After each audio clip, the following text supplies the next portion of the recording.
पहले तक ये फैक्ट आपको पता था और नहीं पता था तो चैट सेक्शन में लिखना मत भूलिएगा।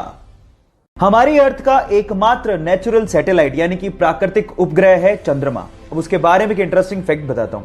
आपका अभी इस वक्त जितना भी भार है उसका सिर्फ 1/6 भार ही आप लोगों को मून पे फील होगा। मतलब मान लो कि आप 60 किलो के हो तो उसका 1/6 यानी कि सिर्फ 10 किलो का भार ही आप लोगों को मून पे फील होगा, यानी कि आप अपने आप को हल्का महसूस करोगे। और यह होता है ग्रेविटेशन की कमी की वजह से। और अगर मान लो आपको अपना भार कम करना है तो जिम जाने की बजाय आप चंद्रमा पे चले जाओ, वो ज्यादा अच्छा है। Just kidding. ये आपको पता था या नहीं पता था, चैट सेक्शन में लिखना मत भूलिएगा।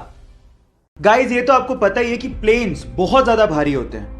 इनफैक्ट बोइंग 737 तो 80,000 केजी का होता है और जब वो लैंड करते हैं तो उनकी स्पीड 250 से 300 किलोमीटर पर आवर होती है। पर आपने क्या कभी इमेजिन किया है कि इतनी स्पीड और इतने भार के साथ जब वो लैंड करते हैं तो उनके टायर्स कभी फटते क्यों नहीं है?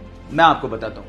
उनके टायर्स में रबड़ के साथ साथ एल्यूमिनियम और स्टील को भी मिक्स किया जाता है और नॉर्मल कारों के टायर के अंदर जो प्रेशर से हवा भरी जाती है उससे 6 गुना ज्यादा प्रेशर से एरोप्लेन के टायर में नाइट्रोजन को भरा जाता है ताकि वो प्रेशर को सहन कर सके। क्या आपको इससे पहले तक ये फैक्ट पता था? नहीं पता था तो चैट सेक्शन में लिखना मत भूलिएगा और हमारे यूट्यूब चैनल को सब्सक्राइब करना मत भूलिएगा, लिंक बायो में गिवन है। गोल्ड यानी कि सोना रईसी की पहचान मानी जाती है, लेकिन सवाल यह है कि अर्थ की क्रस्ट में तो बहुत सारे मेटल मिलते हैं, फिर गोल्ड को ही इतनी तवज्जो क्यों दी जाती है? मैं आपको बताता हूं। गोल्ड एक ऐसा मेटल है जिसपे कभी जंग लगती ही नहीं है।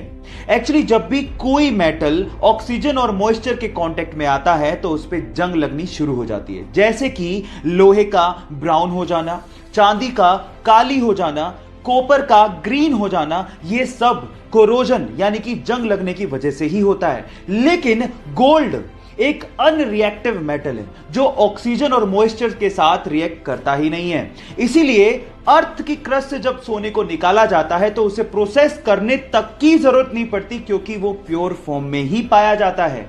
क्या इसके पहले तक गोल्ड की एक खासियत आप लोगों को पता थी? और अगर नहीं पता थी तो चैट सेक्शन में लिखना मत भूलिएगा। एक मोटरसाइकिल सवार रेलवे क्रॉसिंग के दौरान रेलवे के फाटक को देख ही नहीं पाता और वो सीधे जाके रेलवे फाटक से टकराता है और सीधे रेल की पटरियों पे गिर जाता है। वो इतनी बुरी तरह से घायल हो जाता है कि उससे खड़ा भी नहीं हो जा रहा था और सामने से ट्रेन आ रही थी। यह देखकर पास में खड़ा एक युवक भागता हुआ आता है और उसे रेल की पटरियों से खींचता है और उसकी बाइक को रेल की पटरियों से खींचता है और उसकी जान बचाता है। अगर आखिरी समय पर वो बहादुर लड़का नहीं आता तो शायद आज वो बंदा जिंदा ही नहीं होता। सो गाइस, उस बहादुर लड़के की बहादुरी के लिए एक लाइक तो बनता है।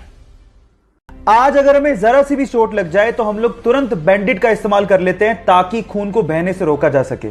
लेकिन क्या आपको पता है कि बैंडेड के इन्वेंशन से पहले यह काम कैसे होता था? मैं आपको बताता हूं। पुराने जमाने में खून के थक्के को जमाने के लिए या फिर खून के बहाव को रोकने के लिए मकड़ी के जाले का इस्तेमाल होता था। जी हां गाइस, क्योंकि मकड़ी के जाले में विटामिन के होता है तो वो खून के थक्के को जमाने में मदद करती है। क्या आपको इसके पहले से यह फैक्ट पता था? और अगर नहीं पता था तो चैट सेक्शन में लिखना मत भूलिए।